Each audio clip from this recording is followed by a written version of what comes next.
12 تاریخ کی رات کو سینیٹر پی ٹی آئی کے اعظم سواتی کو گرفتار کیا گیا۔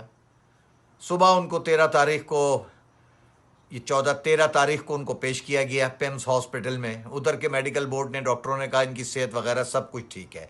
پھر لے جا کے ان کو کوٹا بقول عمران کے ان کی پٹائی کی ننگا کر کے ڈاکٹروں نے کہا صحت ٹھیک ہے۔ اچھا، یہی ڈاکٹر اب آپ آئیے، جب پروفیسر حسن ظفر عارف بھائی کو جب شہید کیا گیا، پوری رات ان کو غائب کیا گیا، ان کے اوپر تشدد کیا گیا، دوسرے دن ان کی لاش ملی، ان کی باڈی جب جناح ہاسپٹل میں پہنچی تو وہاں کی ڈاکٹروں نے کہا نہیں، ان پہ کوئی تشدد نہیں ہوا، ان کو تو ہارٹ فیل ہوا، ان کا تو ہارٹ فیل ہوا ہے، جبکہ ان کے جسم پہ سارے نشانات تھے تشدد کے۔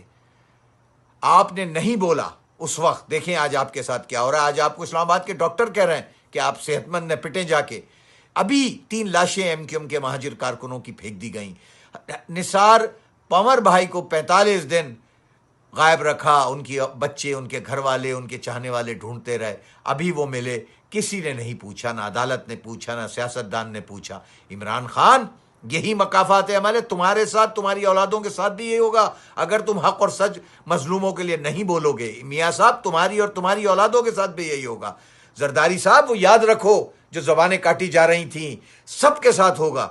الطاف بھائی ایک ایک بات سچ بولتے ہیں، ایک ایک بات حق بولتے ہیں۔ الطاف بھائی کی بات 100% درست ہے۔ ظلم ہو رہا ہے، ظلم کے خلاف بولنا پڑے گا، سب بولو، ورنہ سب مقافات عمل کا نشان بنو گے، سب کے ساتھ مقافات عمل ہوگا۔